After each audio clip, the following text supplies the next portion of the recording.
আমাবস্যাও যেমন সব সময় থাকে না, আলো এসে যায়, তোমার জীবনের দুঃখ সব সময় থাকবে না, সুখ এসে যাবে। তারকার কসম ওয়ান-নাজম, তারকা তাকায় দেখো কত তারা, সব তারা এক সমান না, সব মানুষ এক সমান না, সব তারকার আলো একরকম না, সব মানুষ একরকম না, সব তারকার গতি একরকম না, সব মানুষের গতি একরকম। কখনো কখনো আল্লাহ তাআলা দামি ফলের কসম করেছেন, সব ফল এক না, সব মানুষও এক না।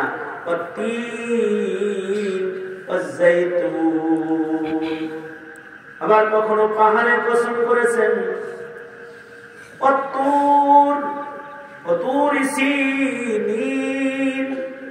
সিনিনের তুর পর্বত আর দুনিয়ার পর্বত দুইটা এক না। কখনো বলে ওয়াহাদাল বালাদিল আমিন, বালাদে আমিনের কসম, সব জমিন এক না, মক্কা আর নরসিংদী এক না। ঠিক। কখনো আল্লাহ তাআলা নামাজের কসম করেছেন, ওয়াল ফাজর, সব নামাজ আর ফজরের নামাজ এক না। কখনো আসরের কসম করে বলে, সব নামাজ আর আসরের নামাজ কিন্তু এক না।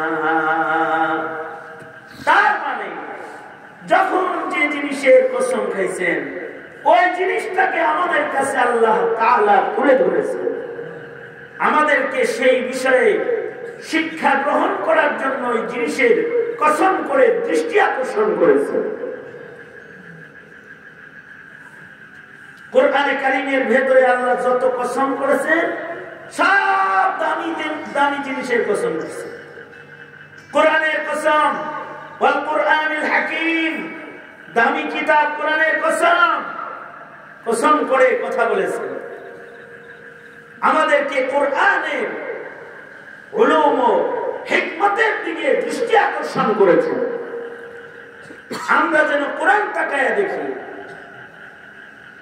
সব জিনিসের ভেতরেই দামি আছে, মাসের ভেতরে দামি মাস আছে, রমজান, রাতের ভেতরে দামি রাত আছে, লাইলাতুল কদর, দিনের ভেতরে দামি দিন আছে, ইয়াউমুল জুমআ, পাথরের ভেতরে দামি পাথর আছে, মাকামে ইব্রাহিম, হাজারুল আসওয়াদ,